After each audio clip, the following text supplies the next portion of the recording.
Ang hirap mong bitawan kasi mahal kita. Pero mas mahirap yata kung kakapit pa din ako kung ayaw mo na. I-talk to Papa na. Hello?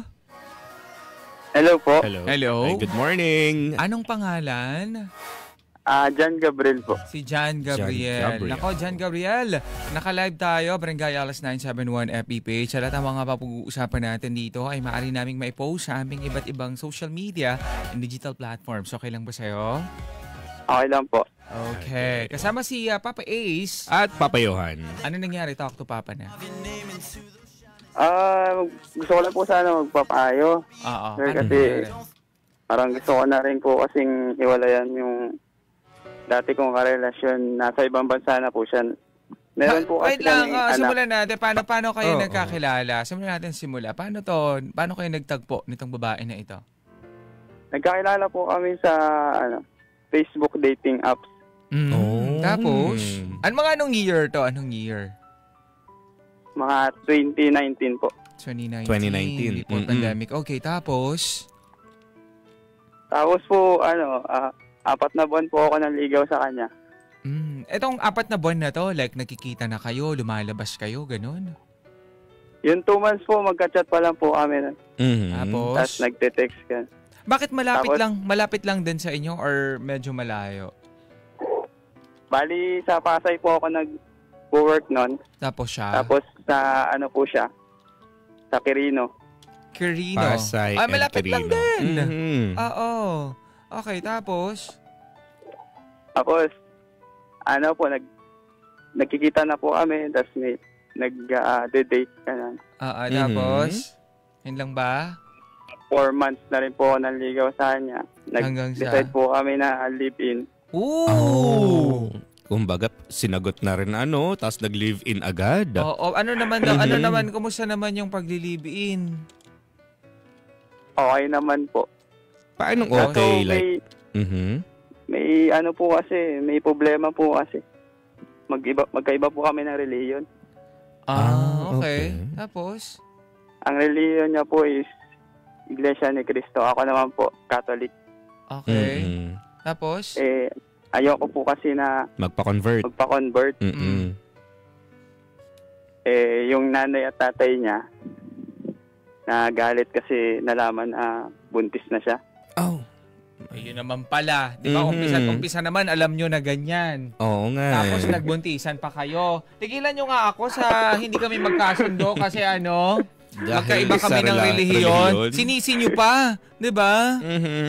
Kunwari pa kayo. Dapat nung simula pa lang, kung talagang ayaw nyo at may conflict, dapat hindi nyo ginawa. Bakit kayo nag-ano? Diba? Rin po Ginusto nyo parehas. Okay. Tapos, bigla-bigla magiging problema yon. Ewan ko sa inyo. Okay, tapos, ano pa ang sumunod na nangyari? Tapos parang gumaganti po sa akin yung nanay niya at tatay niya kasi natiwalag sila. Sa pagiging iglesia nila. Kasi bawal po kasi yun eh. Oo. Okay, tapos? Tapos po, ayun, parang gumaganti sila sa akin. Nanganak yung karelasyon ko na yun. Iniwalay sa akin, baby pa. 2 months. Baby pa, iniwalay siya. Bakit naghiwalay ba kayo nitong karelasyon mo? Wala po. Hindi, pero kumbaga parang inilayo lang talaga sa'yo yung anak mo. Opo, inilayo sa akin. Paano nangyari? Di ba live-in kayo? Natapos na po yung paglilibin namin. Mga lang naman po yun. May kontrata yung live-in nyo? Natapos na ang live-in. Sige, lang tayo hanggang 6 months lang ha. 2 months lang po kasi kami nakapag-live-in nun eh. Yun? Nung 2 buwan na yun, so, ito. Go. Panay na panay, syempre. Kasi live-in. Okay, tapos? Ayun po. Tapos, nung nagkabuntisan na, sinoli mo na. Ganun nangyari. Hindi po, may relationship pa po kami nun. Pero? Nilayo sa akin yung bata. Okay. So, paanong nilayo? Wait lang kasi 2 buwan lang Dinala kayo. po sa... 2 buwan lang kayo nag-live-in. Tapos siya bumalik sa kanila. Nabuntis siya, ganon. Mag-abroad po sana siya, kaso Nabuntis mo hindi nga. natuloy kasi nalaman na buntis. Oo, yung 2 Pero ang buwan inaano na... ko kasi 'di ba parang noon baga alam na nila na agad na magkaiba kayo ng relasyon. Kasi bakit pumayag agad yung magulang na makapag-live-in yung Matitigas anak? ang ulo. Ganyan yan. Nilihim po. Nilihim po Oo. namin. Siyempre. Dilihim. Para makalusot. Tapos nag-live-in sila ng 2 buwan. After nun, okay na. Okay pala. Okay, sige. Ganyan. Mhm. Tapos after nun, nag-uwian na sa kanilang mga bahay. Itong babae nabuntis. Ganon na nangyari. Opo. Tapos, ano nangyari? Isoli mo, anong naging setup nung magkahiwalay na kayo ng bahay? Nakikita pa rin ba kayo? Opo, nagkikita pa po. Tapos, ano pa? Dagdag ko pa po sa 2 months. Nagkakausap po kami ng magulang ng parents. Pinausap ako. Na ano daw? Yung hiramin daw po yung bata. 1 month lang daw po sa Paano sa hiramin? probinsya nila.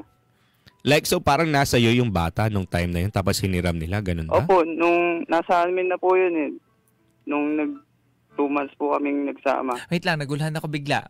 Okay, 2 months kayo na. Ano ba ang nangyari? Like, nagkakilala kayo sa Facebook, 4 na buwan kang naligaw sa kanya, sinagot ka, nag-live-in kayo. Opo. Gaano kayo katagal nag-live-in?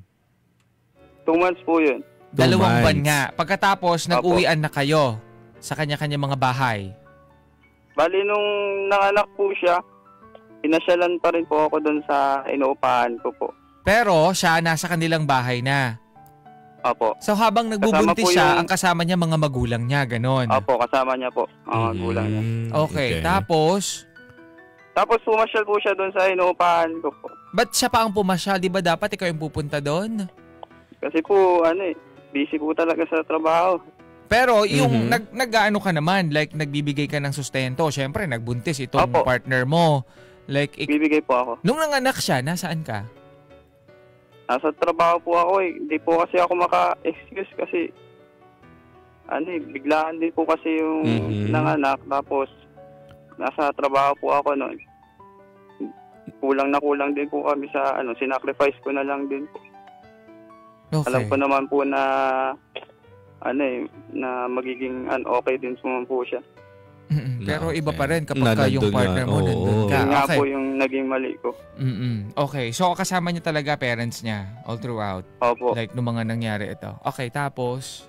Tapos pinasyalan po niya ako nung sa inuupahan ko po. Nagpapaalam po yung parents niya na ihiramin daw po yung baby. Pinasyalan Dadalhin sa ka? probinsya. Pinasyalan ka nitong partner mo sa... Opo. Okay, tapos anong meron? Ba't kanya Mga papasyalan? po yun, 1 week po kaming nag-stay doon, kaming 3 magkakasama, kasama yung bata. Okay. Mhm. Hanggang sa... Hanggang sa po, sinabi niya sa akin na nagsabi daw po yung parents niya na dadalhin yung bata doon sa probinsya para mamalagi doon ng 1 month. At kasama itong kinasama mo. Opo. Mhm. Nung nandun na po ng 1 month, kala ko 1 month talaga, pero umabot na po ng 2 years. Tapos nabalitaan ko yung babae, pumunta na ng ibang bansa. So nakapag-ibang bansa na. So, Opo. nagpunta ng Parang 2 dinala taon. po yung bata dun sa probinsya, tapos yung babae nag-ibang bansa. Parang parang niloko yata Parang ako. na-bypass ka, ganun. Parang hindi Opo. pinaalam lahat sa'yo. Ibig sabihin, wala Opo. kayong total o constant communication itong babaeng ito? Hindi niya nasabi sa'yo? Ang usapan lang namin, hiramin lang po yung bata ng 1 month. Tapos, Pero kasama siya, Kunin, 'di ba? ibabalik Tama. din sa Pero akin. kasama siya. Tama ba? Hindi siya Kasama kasama. siya. Oo, kasama yung babae. Hindi siya hindi kasama. kasama yung babae nung yung nanay, yung lola po yung nagdala po dun sa probinsya. Bakit? Ilang buwan na yung bata noon? Ano pa lang po yun, magto 2 months pa lang, baby pa lang po. Magto 2 months? Pumayag itong karelasyon mo? Opo. Na hindi siya kasama? Bakit dapat siya pumayag na hindi siya kasama? Siya yung nanay. Hindi ko nga po alam dun. Ano yung... Ba't naman hindi mo alam?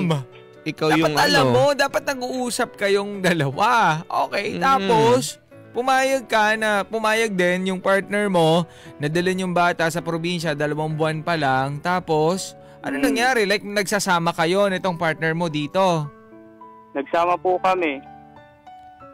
So, ibig sabihin, yung bata na andun sa probinsya habang kayo magkasama, ganon? Opo. Magkasama po kami. Tapos, nangako po siya sa akin na ibabalik niya yung bata. Hindi naman natutupad, para nagsisinungaling lang siya. Like magkasama kayo sa bahay? Nagtatrabaho kayo parehas? Opo, nagtatrabaho po kami parehas. Paano umabot sa punto na hindi mo alam na, nag-abroad na pala? Tapos, susunduin niya daw yung bata, kukunin niya na daw doon. Tapos, nabalitaan ko, nasa ibang bansa na. Nag-abroad na pala yung babae. Pinayagan mong pumunta doon para sunduin. Yung pala ayoko nga po pumayag. Pero may idea ka na pupunta siya na ibang bansa? Opo, pupunta siya. Pero hindi mo alam na agad-agad? Nagpaalam po siya. Na? Pero ayoko po sana pumayag. Pero nagpunta siya. Nagpunta pa rin, makulit. Okay. Bali, 2 years na po siya nandun sa abroad. Tapos yung 2 years na rin pong wala sa akin yung bata. Pero nagkakaroon naman kayo, nag-uusap naman kayo palagi doon sa loob ng 2 years na yon? Nabuisit na po ako. Puro pangako siya na kukunin niya yung bata. Binlock ko na lang sa Facebook. So, paano yun? Pero, ina-unblock ko pa rin po. Naikiano pa rin ako. Sabi ko, dapat nasa akin yung bata kasi nasa ibang bansa siya. May communication ka ba dun sa magulang nung iyong kinasama? Hindi po, may sama ng loob. May sama din kasi ako ng loob dun sa magulang. May sama din ng loob sa... So kaya hindi mo nakikita kahit sa video call yung iyong anak? Sinisendan ako ng mga picture pero lalo lang akong Pero ang hirap kasi nito, ang dami mong hindi alam. Diba? Pumasok ka sa ganitong relasyon, tapos ang dami mong hindi alam. Yung anak mo din ng probinsya, bakit hindi mo pinuntahan? Nasa Bacolod po Kahit Bulacan. Umabot ng 2 taon, di ka nagkaroon ng time? Sobrang sama ng loob ko po Kahit pa sama ng loob, kung gusto mo rin naman talaga napuntahan at makita ang iyong anak, gagawa ka dapat ng paraan kung gusto mo talaga makita siya, di ba? Anyways, ang gusto ko po kasi mangyari dito na talaga sa akin. Yung bata, yung hindi po doon yung pupuntahan ko, parang... So ano nang ginawa mong paraan? Ang gusto ko po sanang mangyari, magpunta sa DSWD, tapos ipakausap sa babae yung sa DSWD, tapos kukunin ko po yung bata doon. By the way, ilang taon na yung bata? Magto 2 years old na po Magda2 taon. Okay, tapos may bala ka na kunin. Opo. Yung babae nasa ibang bansa pa rin. Nasa ibang bansa pa rin po Okay. Kaso may mga proseso yan. Hindi ka basta parang kukuha ng tuta doon sa probinsya tapos kukunin mong sa'yo. Kaya diba? Kasi ang dami mo rin pinalampas na panahon. Dapat noon pa lang, nung nakapansin ka, bakit kaya wala? Pero para kasi hinayaan mo lang. Yun kasi yung lumalabas dito. Pero ikaw, kumusta ka ba? Meron ka bang trabaho para at least, if ever na makuha mo ang iyong anak, ay masuportahan mo siya? Meron po. May bago ka na bang pamilya? Yun nga po yung parang naiisip ko dahil... Paano naiisip? Meron o wala? Wala po. Wala pa. Single ka. Single. Dahil sa sama ng loob sa babae dahil inilayo sa akin yung anak ko. Maghahanap ka na ng iba, parang ganun yung gusto mo mangyari. Maghanap ka na Yun lang po ng yung ibang gusto ko babae. po na ipapayo sa... Kaya sabi mo kanina, nung una pa lamang, gusto mo nang hiwalayan itong babae? Opo, parang gusto ko na po iwalayan kasi parang nagsisinungaling na po siya sa akin. Bakit ano bang nangyayari? Ano sabi niya? Ano bang nagiging usap nyo? So kami daw pong dalawa yung kukuha doon sa bata. Napakatagal na niya doon sa abroad. Di ba parang may kontrata naman kapag pumupunta sa abroad? Like mga 3 years, ganyan. Oo. Anong sabi sa'yo? Kailan daw siya makakauwi? Bali-balita ako dun sa... Kasi one time tinawagan ko po siya. May sumabat po na kasama niya yata yun sa kasama niya yun sa kwarto. Na babae din na kasama niya yata sa work. Sabi po nung babae, 5 years daw po yung nila doon. Trabaho. So, ang tagal din mo nahintayin mo. Pero makakauwi-uwi yan. Hindi naman... Tinatawagan ko po. Kinakausap ko po siya kung totoo ba yun. Hindi po siya nagsasalita. So, parang may balak din talaga na ilayo talaga na sa iyo yung bata. Ganon ang nangyayari. Feeling ko lang, ha? Po. Oo. Parang dapat lang naman na ilayo sa kanya. Kasi parang wala naman siyang plano. Hinihintayin mo lang na ihatid sa'yo dyan yung bata. Ganun ba? Nung una po, ganun po yung inaasahan ko kasi sila naman po yung... Nung una, ganun ang inaasa pero umabot na ng 2 taon. Kaya nga po Kaya nag-decide na po ako na ako mismo yung pupunta doon. Alam mo, ang tagal ng actions mo. Ang tagal mong kumilos. Kaya nga po. Kasi kung talagang gusto mo yan, noon pa lang, dapat nung 1 buwan pa lang, okay, 1 buwan, 2 buwan, parang ang tagal ba't parang hindi binabalik dito, 3 buwan. Parang nag-usisa ka na. Tinanong mo yung magulang na kinausap mo, ganyan, tinawagan mo ng paulit-ulit kung ano ang plano, bakit ganyan ang nangyayari, bakit hindi binabalik yung anak mo. Pero para umabot ng 2 taon. Yung time po na yung kasama ko po yung babae. Oo nga, kasi nung time na yun, magkasama pa sila. Kumbaga parang... Opo. Kaso nga lang, inililihim. Dapat kinausap mo itong masinsinan, itong babae na ito, itong karelasyon mo na to, kung ano ba talaga ang plano nyo. Puro pangako po siya sa akin na siya daw yung pupunta doon. Pero nung pumunta po siya doon, nag-ibang bansa pala siya. Alam mo ba kung saan mismo yung lugar na yun? Para at least, kalma, since nangyari naman na, ang nangyari, ngayon, alam mo ba kung saan ka pupunta, kung saan mo siya kukunin yung bata, if ever? Kinulit ko po siya ng kinulit yung babae. Sinabi niya rin po yung address sa Bacolod daw po. Kailan niya sinabi? Nung nandun na siya, nasa abroad na siya. Kailan nga yun? Anong year? Anong month? Nung nakaraang year po. Nakaraang year, sinabi na sa'yo. Apo. Pero hanggang ngayon, hindi mo pa napupuntahan? Hindi ko pa po napuntahan. Di ba? Napakalinaw. Anyway, tanungin natin ang ating mga bida-bida. Marami na... Ano yung gusto mong itanong? Ano gusto mong itanong sa mga nakikinig ngayon, John Gabriel? Ganda talaga yung pangalan mo. Yung po. Gusto ko po sanang itanong kung dapat ko na bang pagdesisyon na iwala yung babae kasi parang nagsisinungaling na lang sa akin . So kayo pa rin, up until now, kayo pa rin ng babae? Kaya siya uuwi daw po siya para kukunin yung bata pero hindi naman.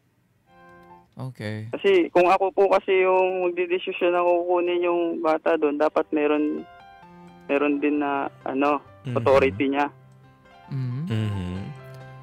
Pero kasi ko lang parang naano ako si storya. Kumbaga parang sa bata lang nakatuon . Bakit kumusta ba ang relasyon nyo?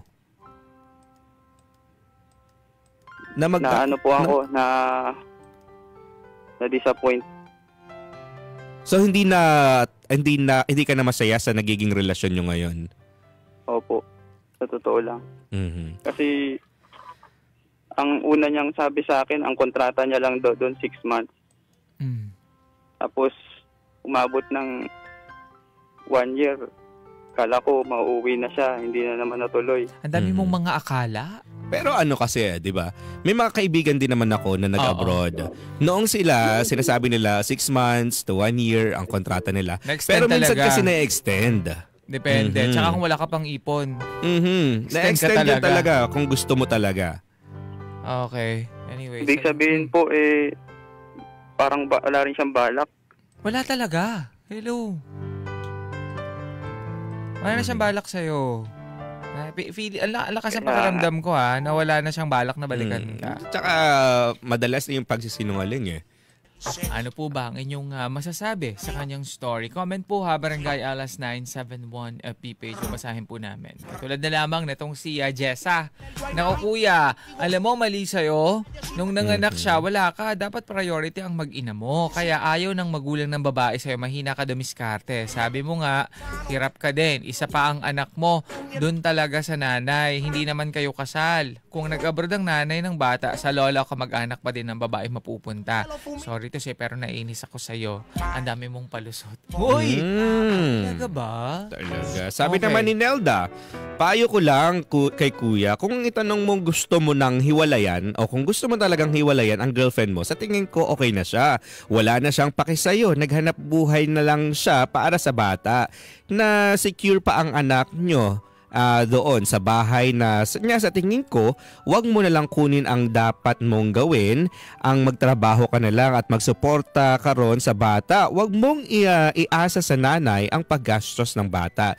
If may malasakit ka talaga sa anak mo, kasi dumi ron maalagaan ang bata, need mo na lang magtrabaho para sa bata, kuya.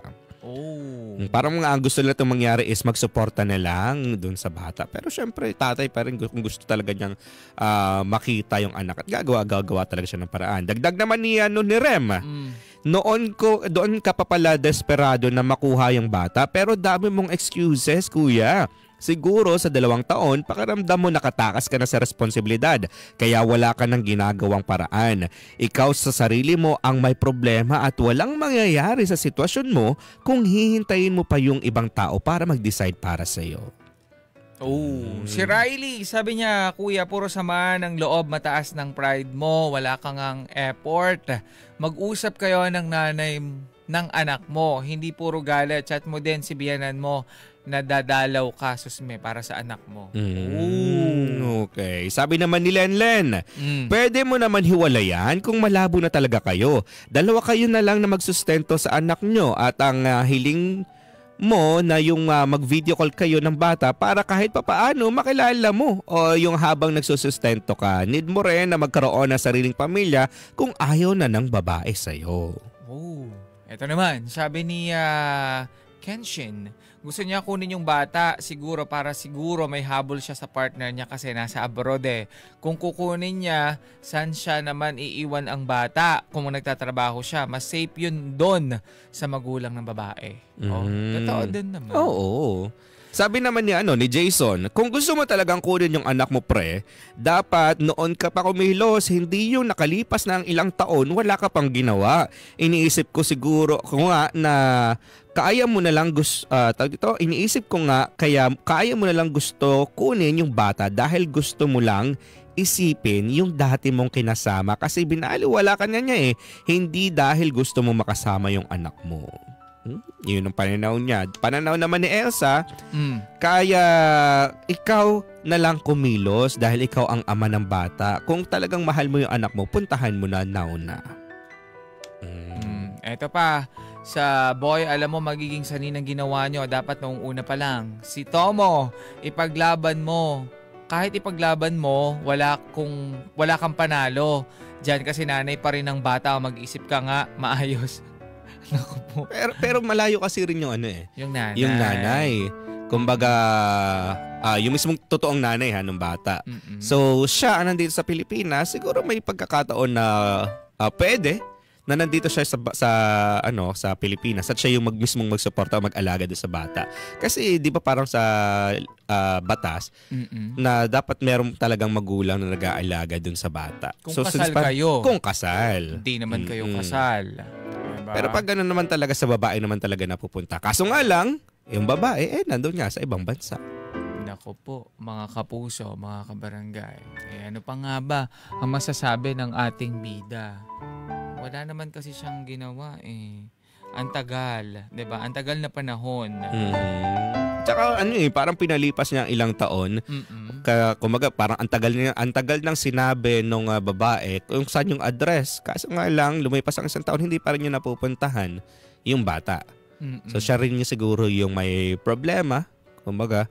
Or hindi naman natin alam na baka naman kinakapos talaga at wala pang kakayahan na para pumunta doon sa nga ba Bacolod. Bacolod kasi mag-aeroplane ka doon Aeroplane. Naku po mga kapuso, nakakasad lang ha. 'Di ba? Ganito yung mga mangyayari kapag wala tayong mga ginagawa, 'di ba? Noong una, sana kung talagang gusto mo na magsama-sama kayong pamilya, sana marami kang alam dito sa relasyon nyo. Tama. 'Di ba? Sana gumawa ka ng paraan no nag-umpisa pa lang na bakit parang antagal. 'Di ba? Ikaw na mismo yung nag-usisa. Sabihin na natin na bis ka pero magkakaroon ka ng time kahit papaano. 'Di ba? Makakagawa ka ng time. Makakapaglaan ka ng kahit papaano ng oras. At yun dapat yung gagawin nyo kung talagang desidido kayo dito sa pamilya na binubuo nyo. Kasi unang-una pa lang dun sa hinayaan niya yung babae na nandun sa magulang na hindi siya nakapunta even nung nanganak. Diba? Parang walang plano. Yun ang nararamdaman ko dito sa relasyon na meron sila. Though, bigyan natin ng benefit of the doubt. Yeah, okay, nagtatrabaho, ganyan. Pero, diba, hindi naman masama na nagsasama kayo. Mas okay sana, diba? Pero ako hindi ko ginajudge yung pagiging ama mo. Kumbaga, ang para sa akin lang, sana gawin mo yung responsibilidad bilang isang ama. Alam ko bagamat na malayo ka ngayon, pagpatuloy mo yung buhay mo ngayon and at the same time, maging responsibilidad ka. Responsible ka bilang ama. Kumbaga magtrabaho ka ngayon para makapagbigay ka ng suporta sa iyong anak. Ako naman, ginajudge ko siya ngayon sa mga ginawa niya. Kasi ngawa siya ng ngawa. Wala naman siyang ginagawa. Diba? Huwag tayong puro ngawa. Diba, kumilos tayo.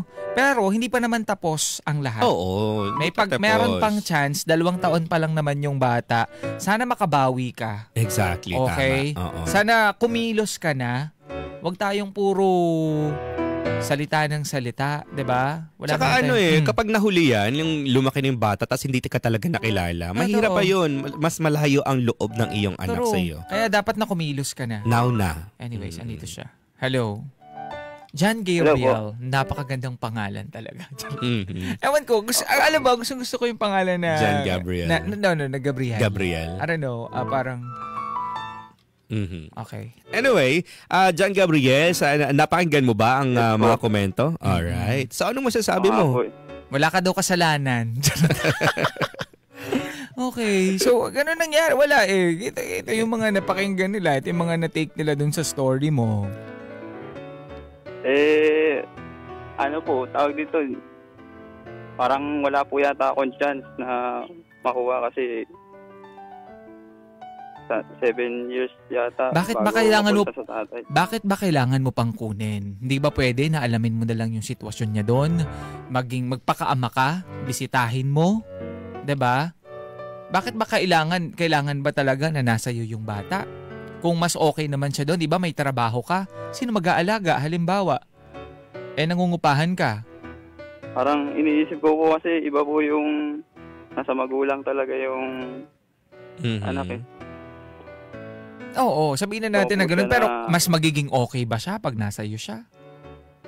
Opo. Paano mo nasabi? Mas maalagaan mo ba siya? Mas malapit po siya sa akin. Gusto ko po yung mas malapit po siya sa akin. Sino mag-aalaga sa kanya? Halimbawa, may trabaho ka? Bali, yung brother ko po. Tapos, napuntahan ko na lang po. At least po, malapit. So, parang ikaw lang yung magbe-benefit dito. So, parang ang selfish mo naman dito sa part na to. Na malapit sa'yo. Kaso po, kasi gusto ko po sana mangyari yun habang nasa ibang bansa po siya. Oo. Alam mo, ang gawin mo, unahin mo, ayusin mo yung relasyon mo dito sa iyong sa iyong karelasyon na nasa ibang bansa at ayusin mo din yung connection mo dito sa kanyang ina. Sa nag-aalaga ng bata. Doon ka magsimula. Hindi pwedeng yung mga gusto mo agad-agad ang mangyayari. Exactly. Kasi parang kapag naayos yung inyong koneksyon ng iyong kinasama, ng girlfriend mo at saka ng magulang, alam ko nagbabait din sila sa'yo. 'Di ba? Parang mas magkakaroon kayo ng pagkakataon na makausap mo yung iyong anak. Kung gusto mo talaga na maayos to, doon ka magsimula. Ha? Ipakita mo pati sa kanila na karapat-dapat ka doon sa anak nila. 'Di ba? At karapat-dapat kang bilang isang ama ng anak mo. Okay. Sa mga, baka pupuntahan ko po siya, mga May. May. Next week ay May naman na. Ngayong sa isang araw. Oo, May na. Apo. Ano na naman yun? Labor Day, tama ba? Tama ba? Labor Day yun? May 1. May, po, 17. Okay, kung maaayos, edi ayusin. Pero kung hindi, edi alam mo nang dapat mong gawin.